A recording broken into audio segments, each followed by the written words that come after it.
am I really could make money from this handmade thingy? I say, give me 1 month, I will show you the result. Our handmade clay bracelet was sold over 1,000 pieces.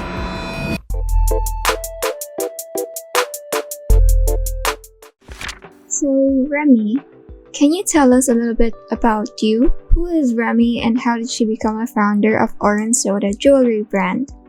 Oh, hi everyone. My name is Remi and I'm 23 years old and I'm the founder of Oren Soda.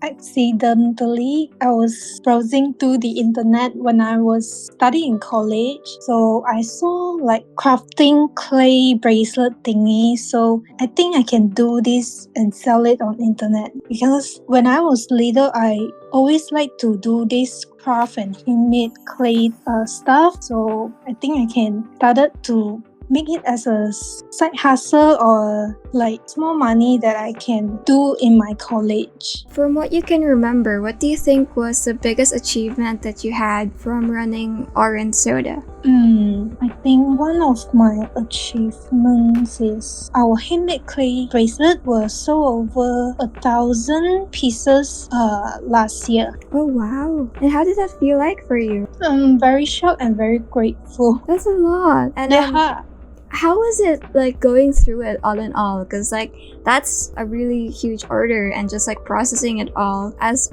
one person in the shop, right? How were you able to handle that volume? So at the moment I was hired a friend as a part-time to help me with it. So sometimes my parents also come in to help me on the packaging side. Oh, but I think we're like jumping a little bit here. So let's try to go back a bit to your past. What were you like in school? Like, did you always want to start a business? Were you always like sort of, business minded? I was taking interior design in my college. No idea I would start this business. After that, I feel like I'm doing this little small business can help me to earn some pocket money while studying. So it slowly become my passion and I really into this business, so I decide to make it as a full-time job. But I remember when 2021 I was doing an internship. Before I graduate, we need to do an like 3 to 6 month internship. So when I was doing the internship in one of the interior design company, at the moment I think that was a like diverging path for me to choose, because I have no idea whether I should stay in design industry or continue this small business as my full-time job like that. And how did you feel like at that moment where you are at sort of like a crossroads and you don't know which one to decide? Like, how did you eventually get past that, stage where you're like scared to, make the jump? After that I felt like I was more into doing this handcrafted thingy more than the interior design. My thought was very simple lah. I want to do this, then I'll do this. Don't have any hesitation like that. Oh, all in. Yeah, that's definitely nice. It's like, it's often what we see in entrepreneurs. Like if they decide on something, they're like 100% on it, and that's why they become so successful. So yeah, and what did your parents like think about this? Like the whole, deciding whether you should pursue this path or that path. Like, were they able to help you somehow throughout that? I was very grateful. My parents were surprisingly very supportive. Oh, nice. But at the very first time, they were worried about, am I really could make money from this handmade thingy? Those Asian typical parents yes, will have some thought like this. So I just told myself I needed to prove it to convince them with the result, with the sales like that. I say, give me 1 month, I will show you the result. Wow. And what happened during that 1 month? How was it like? Like I just showed them the sales, the revenue. They was like, oh, okay, and continue to pursue your dream. Wow. Yeah, there's definitely some standards with Asian parents.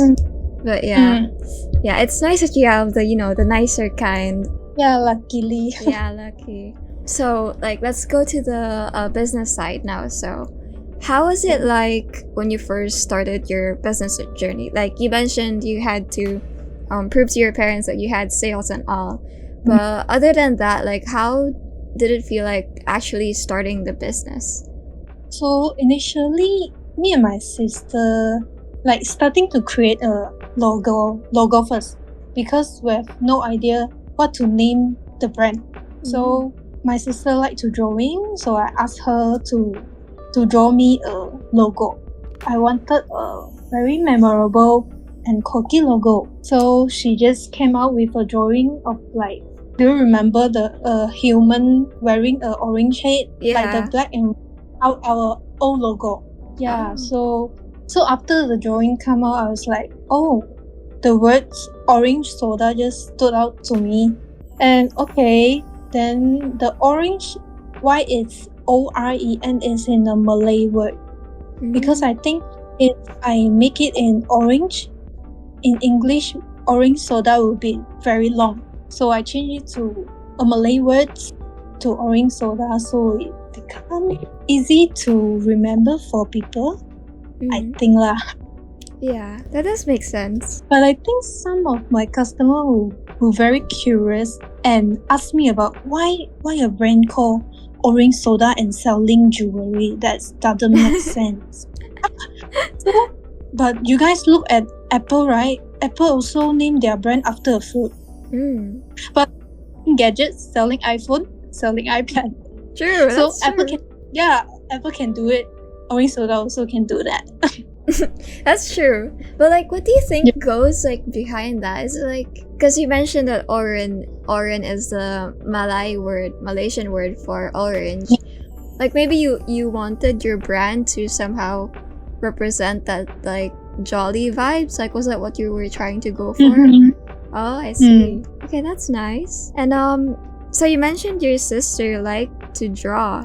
Did you eventually plan to bring your sister into the business, or was it just like something that an opportunity that appeared once the business was starting to build up? Initially, I was asking her if she wanted to join me as a business partner, but we have different thought, different path. So she's now studying abroad, so we are walking different way now. Oh, I see. But for you, how did it feel like at that moment where maybe you guys, butt heads and you didn't really feel like you could work together? How did you handle that? I just think everyone has their own thought, has their own dream. So I didn't force her to pursue my dream. It's very simple. She don't want, then don't want lor. Yeah, that's nice. Actually, I read about this the other day in a book where the author said that there are entrepreneurs out there that just want to start a business, but there are also others out there that are actually doing it. So, was there ever a stage for you like that where you just kept overthinking things before actually starting the business right away? Like, did you ever think that way, or? I think I don't have any overthinking. Until now, also don't have any hesitation or overthinking. You just like went for it. Yeah, just went fully focused what I want and just went for it. Oh, what about let's say there's people listening to this and they're really not like you, that are like, just go for it, and like what would you say to them so that they'll be able to take that leap of faith? I would say starting a business for everyone is quite easy, but the way managing a business was very difficult and very long way. Just stay strong. I can tell. I can tell, like, doing a business or as a business owner is like sitting on a roller coaster every day. Yeah. And you don't know tomorrow you have any challenging things to come in, and you have to face it. You have to solve the problem. I would say just don't forget the very intention why you wanted to start the business, so you can continue to do this for a long journey. That's really nice. Well, since now we're talking about the whys, I actually saw this video one time where another business owner said that it's really important that you should know the why or the purpose of starting your business. And for you, Remi, like what would that be for Oren Soda? Like what did you think was the big reason why you started? I started this because that was one of my hobby. I like to do handcrafting. But after that, I think a business is all about the value we wanted to bring to customer, and I also have many things that I wanted to improve in my business. I just think that I can provide my customer more durable jewelry, but also they felt very lovely and happy when they are wearing it. So really, like the biggest motivators would be the value that you can provide, right? And like the customers. Yeah. So throughout running your business, what can you say would be the biggest challenge that you had to go through? I think the biggest challenge for me is probably I need to overcome a situation when my business doesn't get much order. Even I had 0 order for days. So you started a business, it's normal to have up and downs lah. So I need to face when I had like totally 0 order in a day. So I think that's the biggest challenge for me. And when you were just starting out, like did you ever expect that it would be like in your mind like, okay, I'm gonna start this Oren Soda business, and I know that I'll probably go through like tough road. So like did you ever expect it, or was it something that you didn't really know at first? Yeah, I did expect it because my dad also a businessman, and he also tells me like, oh, you need to face it. When problems come in, you need to think about it and solve it. And for a business, it's very normal to have up and downs lah.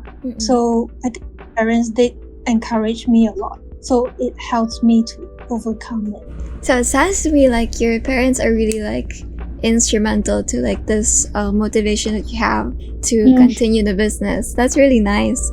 And let's say you made a decision in a business and your parents didn't really quite agree with it.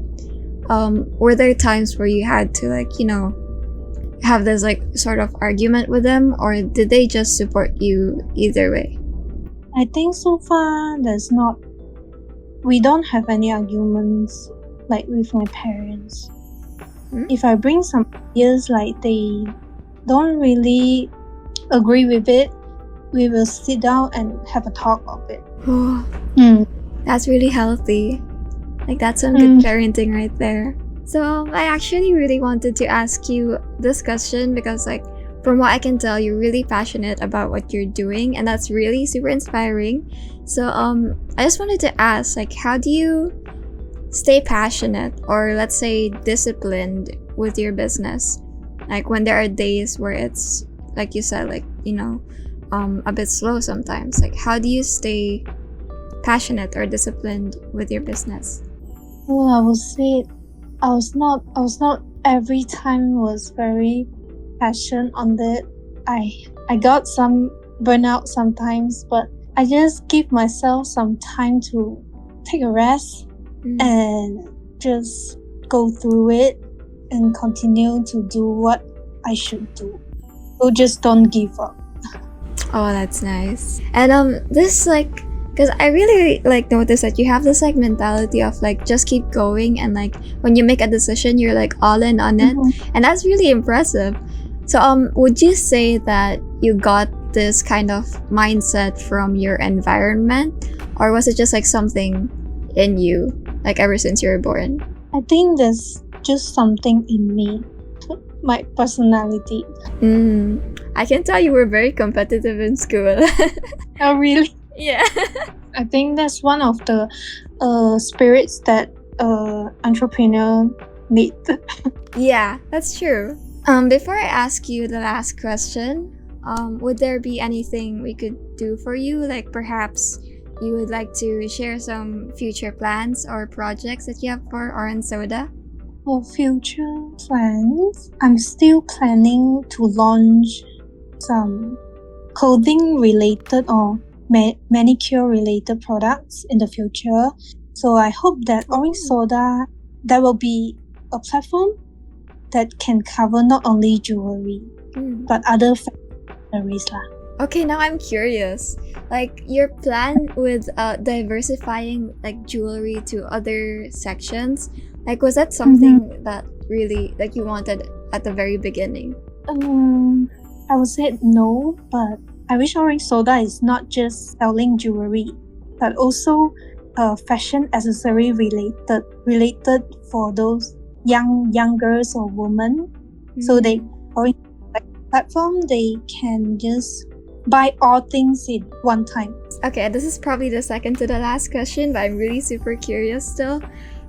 With regards to the like the one that you mentioned earlier, where you got like 1,000 orders in just like a very short time, how did you exactly like get that? Like, would you say it's really all social media? I think I didn't do much marketing or promoting at the time. It's just I remember it's one of my customer. She just posts the Avenger Time bracelet in her Twitter, and just it become very viral. I received a lot of DM like, is it from a shop? Do you sell it? Like something like. Okay, so here's the last question I have for you, Remi. So for those who are listening to this podcast right now, who probably aspire to become entrepreneurs like you, what can you say would be the best piece of advice that you wish you knew before you started Oren Soda? Work hard, but work smart. Only sentence I have. Because when we started a business, and we all know that we still have a long way to go. So just say passion and don't forget the intention when you started this business. Work hard, but work smart. That's nice. Yeah. So thank you so much for accepting our invite to be on the podcast, Remi. I had such a fun time chatting with you, and just getting to know more about your story and journey with entrepreneurship is really super inspiring. And I'm sending all my best wishes to the success of Oren Soda, and I can't wait to see it flourish even more. So thank you again for your time. Thank you for having me.